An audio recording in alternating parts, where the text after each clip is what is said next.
You are now within minutes of horror because 2023 had a few mysterious people with very mysterious events surrounding them. In July, we had a woman known as Tiffany G become highly distressed after seeing someone on her plane that she claimed was not real. After exiting this plane, she would go missing for a month. The internet could not find this woman. But during the time they were trying to find her in July, she was sending out tweets that nobody knew existed. Her last and final tweet would be on July 14th, telling us she's reaching out to NASA about what she saw. Her identity would not become available until August 7th, when it was released by the media. Now this woman known as Tiffany G is telling us she saw nothing. But days before her flight, there was another individual, a British boxer known as Tom Calling, who also saw something on his flight that caused him a lot of distress. Like Tiffany G, nobody knows exactly what Tom Calling saw. As he ran to go tell the pilots, he was jumped by everybody on board. And this is the last we will ever see of Tom Calling. He is now considered missing. But in this video, we're going to look at 5 other people that had very bizarre disappearances or met tragic ends that still can't be explained to this day. We're going to start this video off by looking at the similarities and inconsistencies between the cases of 2 women, Debani Escobar and Elisa Lam. Debani Escobar disappeared early on April 9, 2022 on a stretch of the Nuevo Laredo-Monterrey Highway in northern Mexico. She was only 18 years old when she attended a party with her friends at a quinta located in the Escobedo municipality of the same state. However, she never returned home. Elisa Lam, a young Canadian woman of Chinese descent, was 21 years old and was traveling in the North American city of Los Angeles when her parents last had contact with her.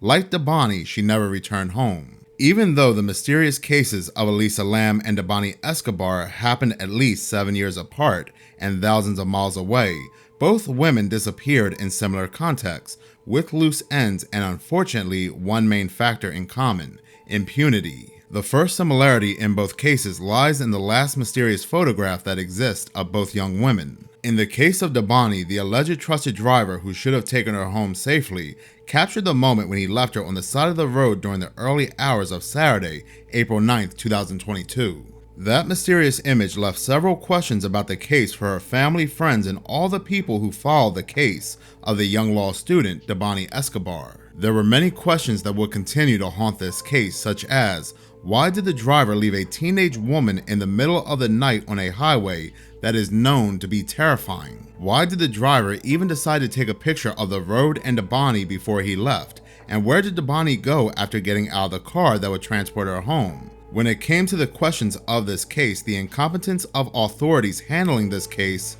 has led to more doubts than answers. In the case of Elisa Lam, the 21-year-old fulfilled her dream of getting to know the city of Los Angeles, traveling alone and constantly communicating with her parents to tell them about the progress of her journey, until from one day to the next, she lost contact with them. The lack of communication alerted her parents, who almost immediately contacted United States authorities to begin the search, leading them to disturbing images of the Canadian woman inside an elevator of the Cecil Hotel. In the images, Elisa Lam appears inside an elevator of the hotel where she was staying, with an extremely strange behavior as she is seen with apparent fear. The 21-year-old Canadian woman repeatedly looks out the door and tries to hide inside the elevator, then descends from it, and that is the last image of her alive. Like Debani, many questions would arise in Elisa Lam's case as well, such as who was Elisa hiding from? Why did she behave so strangely? Why didn't the elevator doors close at the time she was trying to hide? These are still some of the questions that still have not been clarified on the case since 2013. In both the case of Elisa Lam and that of Debani Escobar, the place where they were found, their bodies play an important role: the Cecil Hotel and the Nueva Castilla Motel. During the duration of their search, the Nueva Motel was inspected on at least 2 occasions by members of the Attorney General's office, who claimed to have searched quarter by room and the surrounding grounds with canines. However, during their first investigation, they did not obtain any indication that Debani was even there. In 2013, Elisa Lam stayed in one of the most controversial and frightening hotels in the city of Los Angeles. Hotel Cecil was the scene of multiple crimes and the home to terrible people, even the ideal place for different people to perform rituals of a dubious nature. However, for Elisa, it proved to be a viable option due to its central location and low cost. After the disappearance of the young Canadian woman, United States authorities searched the room in the Cecil Hotel where she had stayed. However, they were unable to find any indication of foul play, that the lock on the door where she had stayed had been forced, as well as any trace of blood or clue that could indicate where Elisa Lam was. Indifferent to the concern of her parents, authorities closed the investigation. Even stranger is the fact that Debani Escobar was missing for 14 days while Elisa Lam's relatives had no news about her for 2 weeks. The bodies of both women were eventually found in the cistern of the hotels they were last seen. In both cases, people have reported unpleasant taste and strange smells, as well as a vicious consistency and a mysterious brown color coming from the water in the rooms. It wasn't until these reports were made that the employees would go ahead and check the cisterns that held the water, and upon checking the cisterns, they would find the bodies of both Elisa Lam and Debani Escobar. Once the authorities extracted the bodies of both women, to date they have not been able to clarify how they got there. In addition to the recordings of the elevator, there is no other image of Elisa Lam in the hotel, nor are there any witnesses or clues that anybody was with her. There is one photo and one image that only exists of Debani Escobar on the day that she went missing. Likewise, it was impossible for both women to reach the cistern by their own means, because access to that part of the hotels required an access card. With toxicology reports confirming there were no drugs involved and nobody to prosecute, it was determined that both women just took their own lives by drowning. To this day, the mysterious cases of Debani Escobar and Elisa Lam have more questions than answers. A mysterious disappearance that may involve an alien spaceship. On the night of November 29, 1980, in the Canadian town of Duncan, a 32-year-old man named Granger Taylor disappeared and was never seen again. His family and friends knew Taylor as a mechanical genius who had restored a car, a bulldozer, and a train that had been abandoned in a forest, and even restored a plane that flew in 1945. Granger had dropped out of school early to work at local mechanical shops, which is when people around him realized he had an incredible knack for fixing things.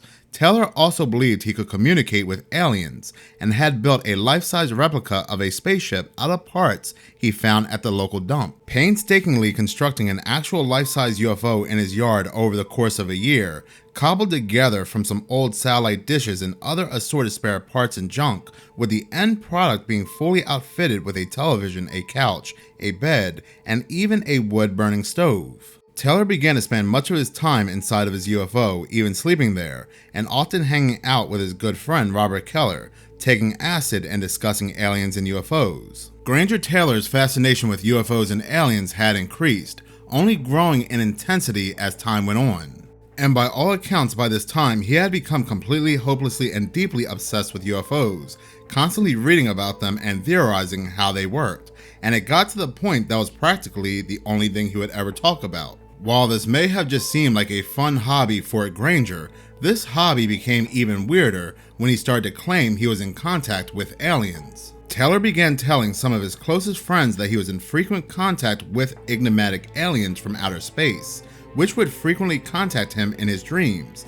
This would get even creepier when he also began to claim that these aliens had actually invited him to come along on a journey with them, and they recognized his mechanical talent and wanted to share their technology with him. Indeed, on November 29, 1980, 32-year-old Granger Taylor told a close friend that it was almost time, and that the aliens were coming for him, to arrive during a storm. That evening, Granger got into his truck, had dinner at a diner he frequented, despite the fact that, rather fittingly considering his prophecy, a severe storm was ominously brewing outside. He would then seemingly drive on off the face of the earth. The only hint as to what happened to Taylor was a creepy note his father found the following morning, which read, "Dear Mother and Father, I have gone away to walk aboard an alien spaceship. As reoccurring dreams assured a 42-month interstellar voyage to explore the vast universe, then return. I am leaving all my possessions to you, as I no longer require the use of any. Please use the instructions in my will as a guide to help. Love, Granger." Strangely, in his will, the word funeral had been crossed out, and the word death replaced with the word departure. There was also a report that claimed that on the back of the letter was inexplicably scrawled a map of Waterloo Mountain, around 20 miles away, the significance of which has never been ascertained. The Royal Canadian Mounted Police immediately organized a massive search for the missing man, but no sign of either him nor his vehicle could ever be located.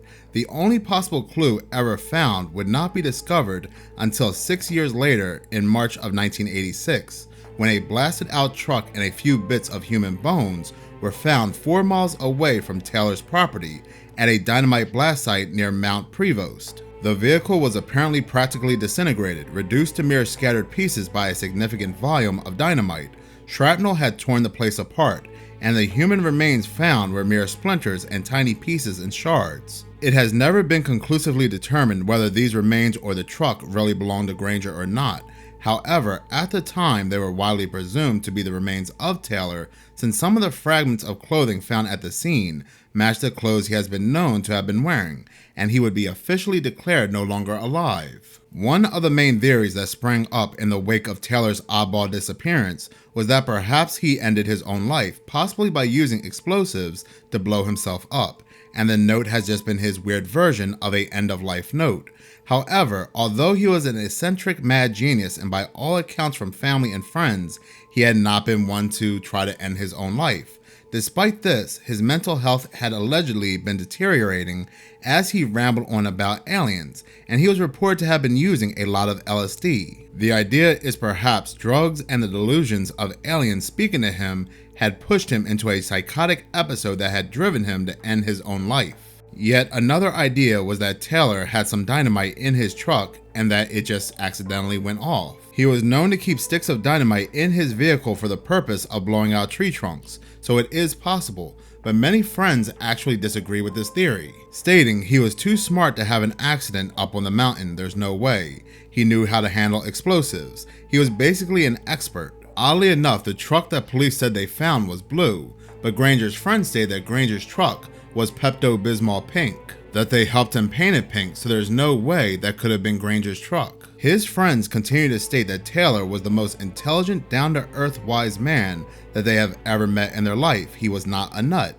He was a very, very intelligent guy who carried on with his life normally, but after you say the word spaceman, then all of a sudden he becomes a nut. Plenty of other theories have swirled about as well, including that he ran off to start a new life, or that he was kidnapped by the United States government, or that he was recruited by a secret agency or society for his skills, that his life was ended after stumbling across some secret technology, or of course that he was taken away by aliens precisely as he predicted. There is no way to know. All we can say for sure is that whether Granger ended his own life, was a victim of a secret cabal, or a demented troubled mind, or he was truly whisked away to the stars by otherworldly beings, his odd case has never been solved. And it remains one of the strangest surreal disappearances there is. What happened to Granger Taylor? The answer still continues to remain elusive. It is very strange when one person mysteriously disappears, but what happens when an entire family vanishes without a trace? The Jamison family of Eufaula, Oklahoma disappeared on October 8, 2009, and though their bodies were found 4 years later, their case remains a mystery. Bobby Dale Jamison, his wife Sherilyn, and their 6-year-old daughter Madison were living in what appeared to be normal lives in Eufaula, Oklahoma, until October 8, 2009. That day, all 3 of them mysteriously disappeared from their home, with no indication of where they could have possibly gone. After a few days of searching, the police turned up the family's pickup truck, but it only raised more questions than it did answers. The Jamison family truck found in Latimer County, about an hour drive from their home. The family had recently been in the area looking to buy 40 acres of land, where they planned to live inside a storage shed they already owned. But the items discovered inside the truck seemed to indicate the couple had not planned to be away from the truck for long. Inside, investigators found their identification wallets, phones, Sherilyn's purse, and the family dog, which was malnourished but still alive in the back seat of the truck. Oddly also is the fact investigators found about $32,000 in cash. Both Bobby Dale and Sherilyn were on disability at the time of their disappearance, and where they could have gotten that much cash, or what they intended to do with it still remains unknown. Investigators suspected that drugs may have been involved with the disappearance, and that the large amount of cash was the result of the couple either buying or selling drugs. What investigators could not explain is why they would have brought their daughter along with them, and it was impossible to tell from the condition of the truck if they had all left voluntarily or they had been forced out the car by someone else, perhaps leaving their belongings behind while under duress. A search party was formed and investigators combed through miles of woods and surrounding areas looking for any trace of the Jamison family, but they turned up nothing. The case went cold until November 16, 2013. That day, just 3 miles from where the Jamison family truck was found, 4 years earlier, hunters stumbled upon the partial skeletal remains of 2 adults and 1 child. Forensic testing proved they were the skeletons of the Jamison family, but due to the state of decomposition, the cause of whatever ended their lives could not be determined. The police went back into the case. First, they uncovered a strange security video taken outside the Jamison family home the night they left. In the video, the couple is seen going back and forth between the house and the truck in a strange trance, packing up their belongings. As if that weren't strange enough, prior to their disappearance, Bobby Dale had gone to his pastor and claimed that his home was haunted, saying that he had 2 to 4 ghosts on the roof. Sherilyn had also purchased a satanic Bible, allegedly as a joke. However, Bobby Dale confessed to his pastor that he had read it, leading some to believe that witchcraft may be the factor in what ended their lives. Sherilyn's mother, Connie, believed that the Jamisons had somehow gotten entangled with a cult and their lives were ended by violent members, but she had never named a cult and no evidence has ever been discovered to support the theory. Police did look into the theory that Bobby Dale had ended his own family's lives. They uncovered an angry letter written from Sherilyn to Bobby that was 11 pages long. This led them to speculate that Bobby Dale had driven his whole family into the woods, ended the lives of his wife, daughter, and then himself, but this theory could not be proven. Another hypothesis considered was that Bobby Dale's father, Bob Dean Jamison, had been involved. Bobby Dale had filed for a protective order against his father, claiming that he had threatened to not only end his life, but his family's life as well, and they were afraid for their own lives.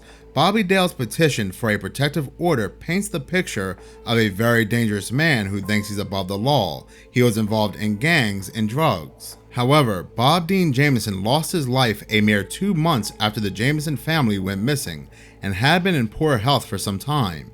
His brother, Jack Jamison, claimed that he was either in a hospital or a rest home at the time, and although he was a disturbed individual, he was not capable of being involved in ending the Jamison family's lives. The Jamison family case seemed to have many leads, but none of them led anywhere conclusive, and investigators remain unsure of what to make of their mysterious disappearance. Despite all the mysterious clues and theories, police have not been able to untangle the mystery of the Jamison family. The case remains unsolved to this day. An eerie voicemail captures one man's last moment on Earth, and some believe it may involve the supernatural. In the late hours of September 7, 2015, Henry McCabe's wife, Corrine, received a strange phone call from her husband. It seemed like a pocket dial, but this was no ordinary missed call. For 2 minutes, Corrine listened to what seemed like her husband or some kind of weird creature screaming for his life for 2 minutes, saying he had been shot, but not able to utter much else of substance. That was the last time Corrine heard Henry's voice. She managed to record some of the call, and the next day a missing persons report was filed. Segments of the voicemail was released by ABC News, and you can hear unusual grunts and moans that characterize the phone call. A male's voice said stop it, and then it appeared the call was dropped.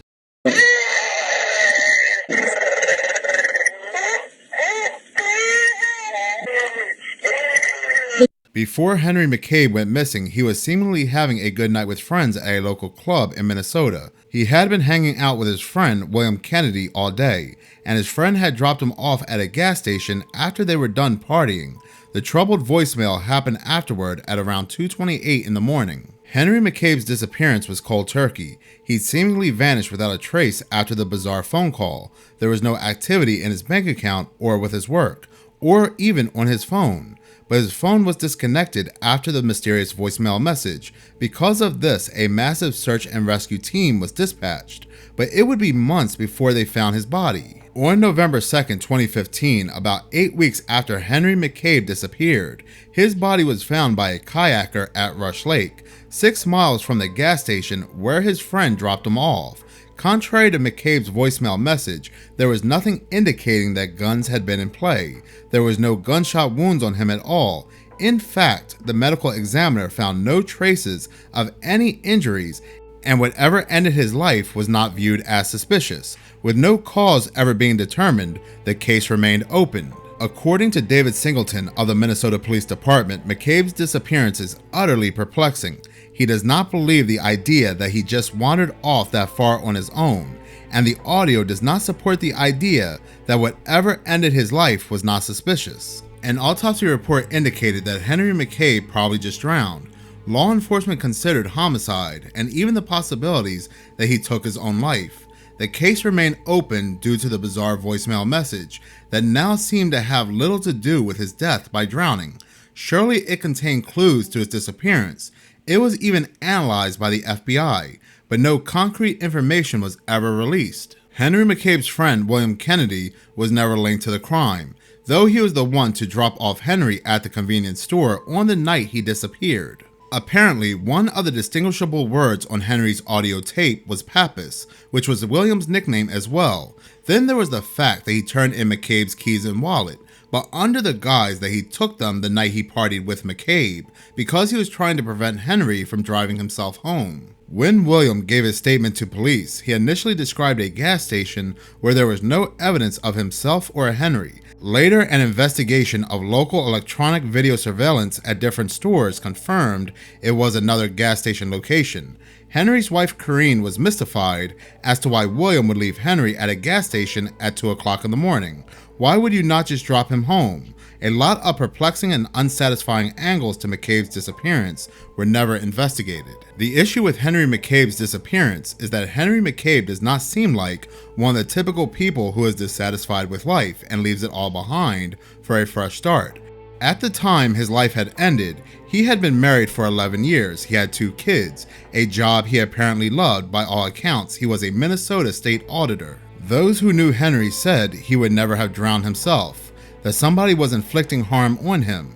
There is very little paper trail on Henry McCabe's disappearance, giving authorities and investigators very little in the way of clues. Due to the bizarre nature of Henry McCabe's disappearance, the privately owned organization that initially got involved in McCabe's disappearance, the Minnesota Community Police Department, offered a $5,000 reward. An anonymous tip line was also set up because everyone was desperate for a lead, but so far, there are no clues that trace back to whatever happened to Henry McCabe. Thank you so much for watching. If you like this channel and you want to see more, please subscribe. If you're already subscribed, please like, as any engagement does help the channel grow. Once again, thank you so much for your support.